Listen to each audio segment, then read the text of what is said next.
Exactly. Chuck, come on, talk to me. How you doing today? I'm good. I can't complain. I'm blessed, COVID free, breathing. Yes. You know what I mean? I'm here. Yes. Absolutely. How are you feeling even still 2 months now after Philly weekend in the ATL? How was that for you?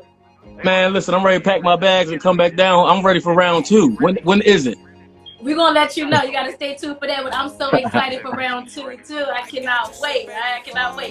So while everybody is coming on, Chuck, I want you. I mean, we got our supporters in the building. The supporters is in here. But for Oh, those that's going to thanks. be viewing us a little later on, who is Chuck? Who is the actor, Mr. Charles Harris? Well, Mr. Charles W. Harris III, he's just a little old chocolate boy from the city of West Philadelphia, born and raised at the Yes. playgrounds where he spent It most was of my his name. days. You know what I'm saying? Nah, Yes. but on the real, I'm a starving actor. I've been acting for about 10 years now. Consistently, not off and on. Within the last 5 years, I've been full time with everything.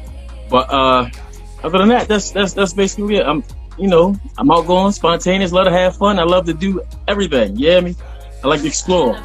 When did you realize, or you say, said to yourself that I want to be an actor? When did that happen? Oh man, actually, that never happened. So what happened? How did you know this is what I wanted to do? Listen, back then, my goal was to go to college, which was the first HBCU. Shouts out to Cheney University. In the building. All my wolves in the building. My goal was to go and become a forensic specialist. I wanted to go to the FBI. You know what I'm saying? And that shortly changed after I had to take biology and all this other courses that they made me take. And I'm looking at the paperwork like, oh no, this ain't for me. Right. But no. But actually, a friend of mine, I took a couple classes there with Jan Ellis at Cheney University. So that was one of my electives. I took up theater. But a close homie of mine that was also in the class, he was doing his little independent film. Shouts out to Tyrone, Blasting Gang, you know what I'm saying? So he had a role for the lead, and I was just supposed to come in as security, background work, but the lead character never showed up. And it was like, look, how fast can you memorize lines? I'm like, I don't know. Let's see. I knocked it out. Film came out. It was great. You know what I'm saying? So a couple people started inquiring, like, who is he? I need him in my project. Who is he? How can I get in contact with him? So, like that, it went from there. So once I started getting the feel of being on like different sets, meeting different people, networking and everything like that, I was like, oh, this is what I want to do. Plus I was getting money. I'm like, oh yeah, free. This is damn near free money just for my time. I wasn't doing nothing anyway. Let's get it. Now, since I saw you said on a post that you knew you wanted to act since you was like a little kid or whatever, right? I'm gonna requote that for you. Okay. I said, I always knew I was an entertainer. Yeah, entertainer. Yeah. Because that's it's my personality, and that's why the acting comes so normal, because it's me. Okay. You know what I'm saying? I could get up there, and my personality is I'm a clown without being a clown, but I won't call myself a comedian. That's a whole different breed. I know my lane. I will never disrespect any of the comedians. Like I know for a fact I can't go on stage and do 4 minutes, so I will never disrespect that. But I am an entertainer. Gotcha. It has been since 8 years old. You know what I'm saying? Gotcha. Right? Those parties. I ain't gonna talk too much about those, but those hallway parties used to be hey, popping. talk about them. Talk about them. Used to be popping. So listen, all right. So now that you got the feel of the acting world, right? When did you get that phone call saying, "Listen, we want you now"? So what was that like major role for you when they called you and you like, okay, maybe I can really do this?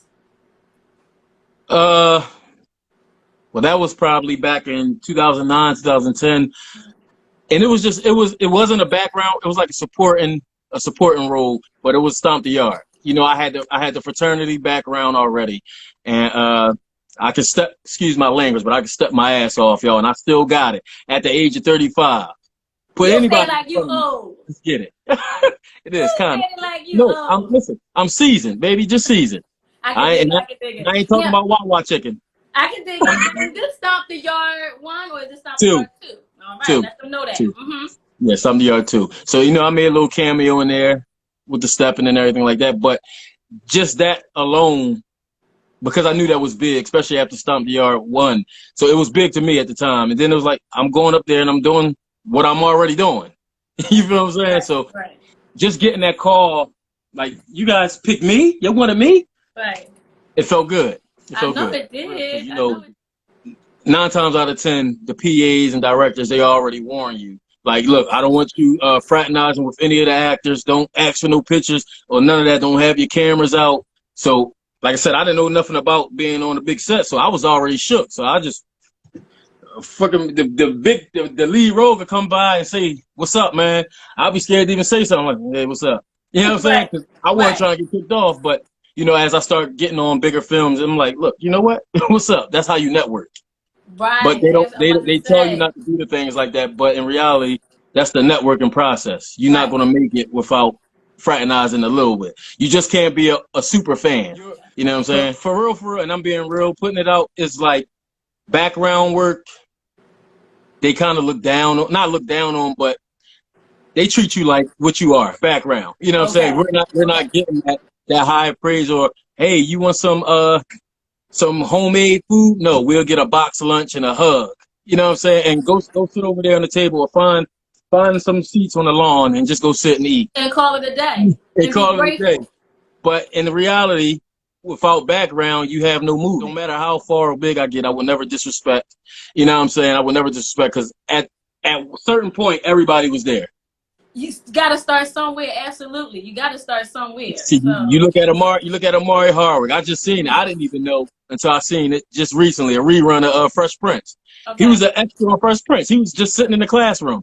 Right. No speaking role, no nothing. I'm like, No, nothing. now look at him. Power. All these other big hits. So like I said, you just gotta just rock out. Okay. Because what I want to talk to you about right now, Chuck, is your new film. Tell me about your new film, Going Home. Oh, Go going ahead and home. talk about. Okay. Now that's something that's dear to my heart. That's actually this is actually gonna be my debut film that I wrote, that I'll be directing and also starring in. Okay. It's about my dad. My dad recently passed in 2017. He was a Vietnam vet back in the 70s, you know, overseas. And back then, that's when they were spraying the chemical Agent Orange. That was something basically, if you guys don't know what that is, basically the U.S. was like spraying that, sending jets over to spray that over the crops. And Vietnam, because you know they had a lot of forests, like trees and Okay. everything like Yeah. that. So when the U.S. would come in, they would be hiding in trees and everything like that, killing most of us out. So they came up with this chemical which sprayed and it killed all the crops, just like do grow and all that stuff you use for the lawn. So the side effects with that, a lot of the soldiers were getting sick, different ailments. So my dad happened to have been one that got Parkinson's disease from it. So you know he had that since before I was born. So I Oh, kind wow. of seen him sickly throughout my whole life. You know what I mean? But Wow. the story is mainly about him from then up until when he passed. Hey, I appreciate it, Wow. everybody. Well, first of all, my condolences to you and your Oh family. no, appreciate it. And I know this is going to be awesome. So, Oh yeah, yeah. what is the like? What is the hard work behind it? Is there any plans on like maybe bringing this out soon? Maybe you have a date for it? Like, is it still in progress? It's definitely still in progress. As of right now, is no date. The script is 100% completely done. The thing Okay. what I'm focusing on now is funding. I need money to film, so Okay. that's the issue right now. So I do have a GoFundMe for that. I'll towards the end I'll write that in the comment section. I have to remember it fully, but I'll write that Absolutely. down or give that to you later. Absolutely. But yeah, that's the money right now because I have to pay for different locations and all the stuff that I need. I got to get access to a Navy base, funeral home, stuff like that. So it's costly, and I just need help. And one of my favorite TV channels on the what is it? Investigation Discovery. You TV were One, on. one of for my No, man. for my man. Now, for me, it comes on Investigation Discovery. Oh, okay, Yeah. yeah. So yeah, I mean, for my man, Fatal Attraction, all that good stuff. You were Mm, on the episode of For My Man. yeah, How did you land that role? Tell us about that. just hard work and grind. And see, Okay. I didn't. I had an agent, but that was recently, and a manager, but it wasn't working out too much. But me, I go at everything. I don't care if you're Denzel. I'll DM you right now, like, hey, what's up, brother? Just wanted to say I love your work. If there are any opportunities coming up, let me know, or how can I send my info your way? I'll do that. I'm not afraid to do that. That's what it's for. But I get out, I network, I meet different folks, you know what I'm saying? And I just connect. And I seen a casting for it. I submitted my info. They liked what they saw and they hit me back. For your future filmmaking, anyone that you haven't worked with that you would love to work with, or is it someone that you have worked with that you just absolutely like adored, or it's like I'd rather not work with them again? No, I haven't come across that just yet. I know it's Okay. coming because you know a lot of people sometimes get Hollywood, Okay. but like I said, I've seen the different attitudes on sets. You got a couple divos, you know what I'm saying? That's that feel like they do good, but they earned it. That's part of the game.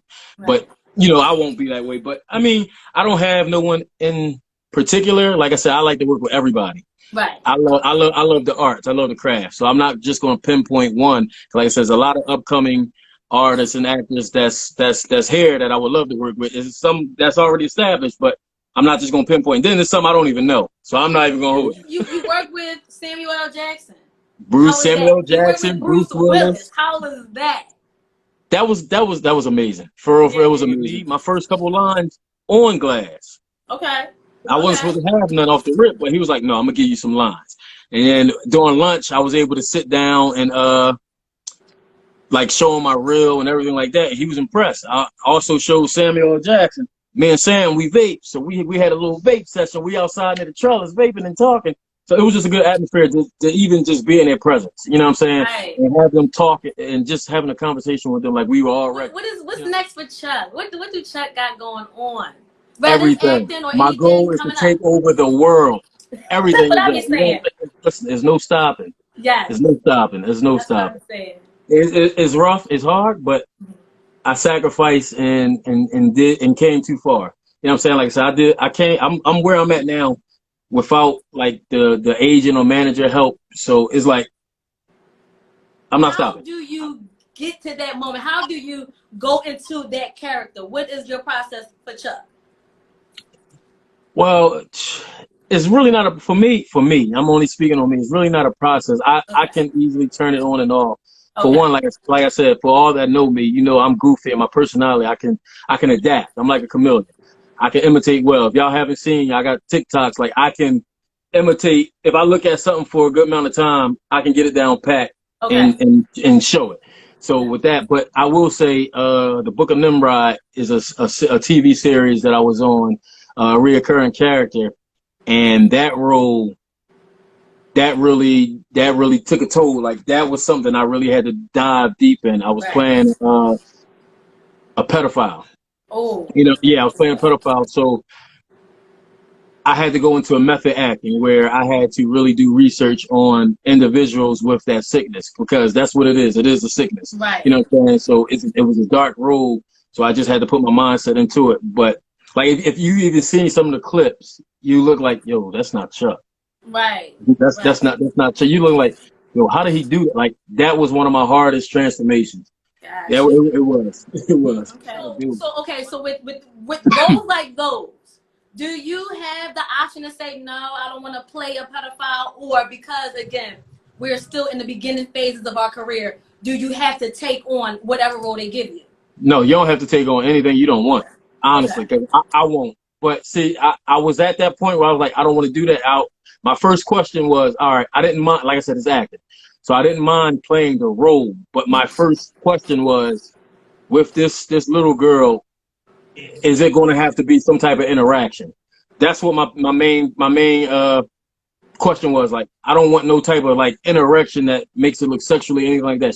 They said no. But then second season comes, she says she started talking to some SVU officers, and they was like, you got to make it more realistic. Okay. So it was scenes they was trying to throw in there to make it like that. You know what I'm saying? Right. With me unbuckling my pants and everything like that, but it wasn't bad. It wasn't bad. It wasn't bad, and she wasn't in the room, so it made it look like, you know what I'm saying. So I was cool with that, but in all actuality, you don't have to do anything you don't want to do. You don't have to do anything you want to do. That's my preference. I'm not doing it. No matter who offers me. Tyler Perry can offer me something right now. Look, I'll give you 500,000. I'm not going to take that. So they I'm not. offer you $1 million. I'm not going to take that. I'm not. I'm not. Okay. Classic Lloyd, calm down. You know, I can't even read. I can't. You got the good, you got the bad, you got the great. You know what I'm saying? So I've been through the rough of it, where I've seen the racism throughout the campus. I don't know if you was there yet, but when they had the KKK come up and What do you everything. mean if you don't know I was in Chuck? I was only a You year was there. behind You came after me, right? like 1 year. All right. You're right. 1 You're year. right. You're right. But no, so dealing with that, that was my first hand dealing with that, like in a physical form, and state troopers with the police dogs and everything out like that. So that was my first time dealing with that, and just learning how to come together as one. Like, that's one thing I can say, especially from my era of Cheney, from 03 to 07. Like, in that frame, we stuck together with everything. Like, nobody couldn't say nothing about us. Nobody couldn't come on our campus without, like, not saying it like that, without, like, permission. You couldn't do nothing without acknowledgement of who was there. Like, listen, I was right. there 04. Shout outs to class of 08. We in the building, hey. So yeah, I said the same thing. I say Cheney was a blessing for me. It was definitely a blessing for me. The professors was all that. If somebody's walking around talking about Cheney was whack, or I didn't learn nothing from Cheney, it's because you didn't want to learn nothing from Cheney. You didn't want to take that good advice and all of that in from the professors, because I had awesome professors. So shout out to my communications directors and all y'all made me some of the young ladies that I am today. Okay, so I appreciate you guys. I got more questions, Chuck. Let's see. So Miss B again asks, what is your dream role? You know what's crazy? I really don't have a dream role. I just want to work. You know what I'm saying? I just want that big, any role that's big, I'm on. I haven't really sat down and like tried to figure out my dream role, because I'm too focused on just trying to get the next. Just trying to get there. Right. I got you. What kind of role, like, what is your favorite genre of movies that you would like to play? Whether it's action, scary. I like them all, but what I haven't done yet is horror, and I think that might be my best once I tap into it. Like I said, I can't say what's my best if I haven't done it. So I'm waiting to get a horror role and see what that's like. But that's what I like. I like the drama / comedy. I like all that type of stuff. I'm silly, so I like a lot of funny stuff. Is it easy for you to be with someone, like, a young lady now, she's interested in you and things like that? Is it easy for you to be in a relationship, or is it like, nah, I gotta see, is she really in it for me? Is she really in it because she thinks I'm going to? That's the main thing right there. But I'm not going to sit here and say, oh no, I'm not focused. I'm not worried about that. I'm focused on my career. But honestly, this process is so hard. Like, you need some type of support system. Like, as far as like on that, like, you just want to come home and get your back rubbed. You know what I'm saying? You need that. I don't have that. But in actuality, like, going out trying to do the dating thing, like, 9 times out of 10, when I do go out and I talk to folks, I don't let them know what I do. I'll tell them I work for Amazon or something like that, just to see where your mental is at. Me and my homies, we go. I've done that plenty of times where I'll come and I'll talk to a female and be regular, and it's cool, okay. Then I'll talk to another one and tell them what I do, and they see what I'm doing, and now they all gung ho. But I'm trying to figure out what is your goal? You know what I'm saying? Right. What is your angle? From the outside looking in, just because you see me on a lot of the big shows and everything like that, don't mean I got that Denzel, Michael B. Jordan money. Nah, you know what I'm saying? Like, I'm working, I'm grinding, I'm getting on there. My talent get me there. I don't got that pay yet. It's coming, but I ain't got it yet. Because my dating life sucks. Hey. Your face. It's like, where's my cane? Look at all those young acting phenoms. They're not doing nothing now, but they was up. You know what I'm saying? So like I said, and that's why I pledged I will never get Hollywood. You know what I'm saying? No matter how much I get, because all that shit could get taken away from me. And now I'm sitting there with nothing. And now I'm like, hey, Bash, can you help me out? And you like, no, nigga, you shitted on me. Once you got that Netflix deal, you ain't answer my call. Let's go.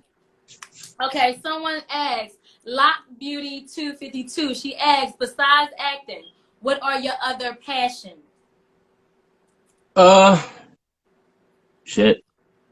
I like This is it for me, okay? That's all I yeah. know.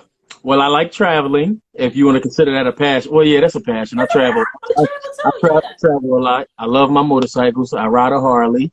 You know what I'm saying? I like to get on, clear my head, and just cruise the highway. I like to write. I'm just starting to get into my writing phase. Well, create. I can create stories. I'm not gonna say full writer yet, but I can create stories. That's my thing right now. Okay. And I got a character, which is Okay. my passion. My uncle Chocolate Chuck. If you guys don't know him, you gotta get on board and check him out. Is that chocolate muffin Chuck? Just Chocolate Chuck. It It's chocolate depends on Chuck, what okay? Because he's hilarious. depends what mood he in. I He's got you, little sis. hilarious. I saw him the other day. He was Rick James that day. Oh yeah. I don't know what they're called. I'm sorry, but like Chaps, the trouser, huh? chaps. Yeah, Those pants that you had on. they my Harley pants for when you ride. Yeah, I said it's the pants for me. Oh my god. So again, how do you come up with these characters? How did you come up with Chocolate Chuck? Well, actually, for that character, I was FX, a special effects makeup artist was doing. She was trying to get her portfolio together, Okay. so she asked me, would I mind, getting done up with the special effects makeup? I'm like, oh, that's fun. Let's get it.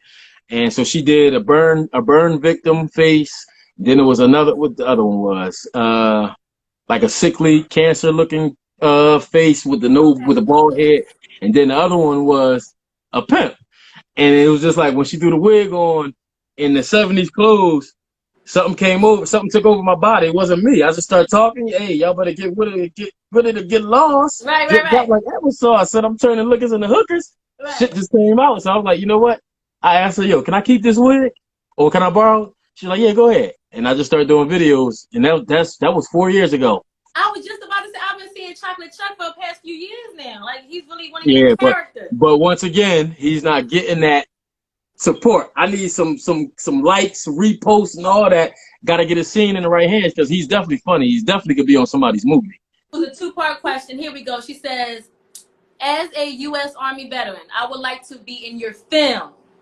So then she said, I would like to be in your film. And as an entrepreneur, would love to cater on set. So as an entrepreneur, would love to cater on set. Oh, so she's okay. talking about, I guess, catering on set for you. I got you. Right. Listen, we can sit.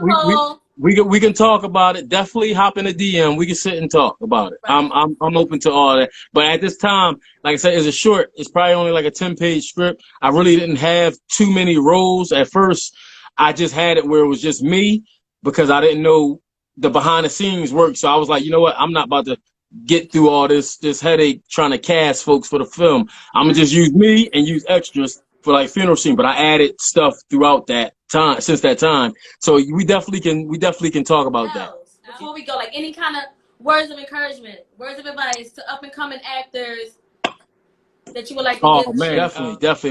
If you're up and coming, with anything, it don't even have to be acting. You gotta, follow your dreams. Don't let nobody stop. You know how many folks said to me, like, yo, why you doing this? You're not even getting paid. Even till now, when I go do certain projects, my homie like, damn, you going out there to pay your money to go do somebody else's film so they can get popping, and then you're still the underdog. Makes sense up to a certain extent, but at the same time, it's like, no, I'm going for what I need to do. You know what I'm saying? So follow your dreams. Don't let nobody distract you from anything. Also, find a niche, somewhere to get you some money. Like one of the quotes I stated before, a salary is a distraction to keep you away from following your dreams.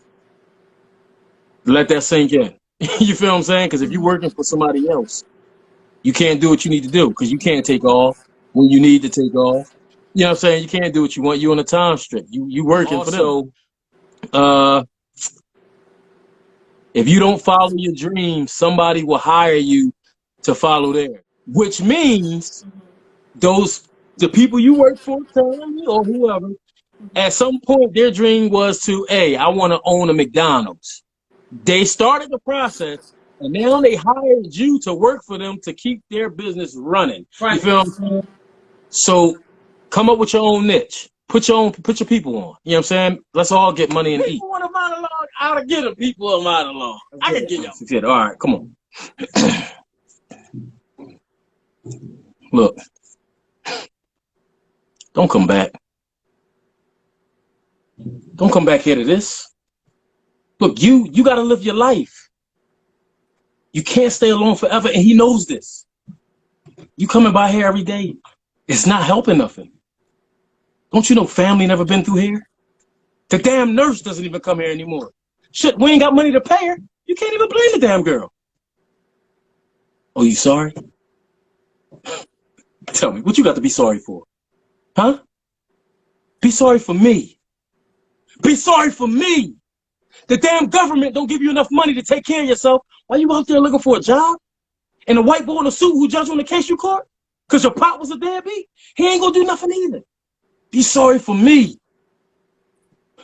I lost a brother. Look, you get to go out there. You get to enjoy life. You get to make something out of yourself. Look, you get to go to college and get a degree. No, not me. I gotta stay here and handle this. So like I said, just don't come back. And scene. Yeah. Hey, listen, it's your boy Chuck, aka Charles W. Harris III. And I'm kicking it with Bashira Atia. And you already know it's a production thing. Everybody on here, make sure you follow my guy Chuck. Let them know where your handle is at right now, Chuck. Let them know where they can follow you. Hey, it's up there on the top, but it's actor_Charles Harris. Facebook is Chuck Harris. Twitter is C_Harris_actor. And YouTube is actor Charles Harris. Awesome. And don't forget Chocolate Chuck. Oh, my uncle. He's going to kill me. Chocolate Chuck 215 on Instagram. That's all he got right now. He not too internet savvy, so he just got the Instagram. I'm trying to teach him. You know what I mean? Thank you, Chuck, so much. Salute. I appreciate you having me. Oh, thank you. See you for life. You already know. Wolves. Right, see you for life. And you are crazy. Thanking everybody for coming, embracing, chilling with us. Thank you, Chuck, and I'm going to holler at you a little later, okay? All right, cool. Peace. Bye. Hey, you guys, my guy, actor Charles W. Harris III. He came through to do his thing, keeping me cracking up because he's so silly. Interview shout-outs, because I'm booked. I'm so booked. Thank you guys for coming through, and I'll see you guys tomorrow. It's me, your girl, Bashira IT. And do not forget, you can always check me out on my new YouTube channel at Bashira IT's Production. Please, right now, subscribe, like, share, and hit that notification bell. I love you guys so very much. And it's a production thing. And I'm out. Peace. Oh, I miss those bedroom eyes when you looked at me.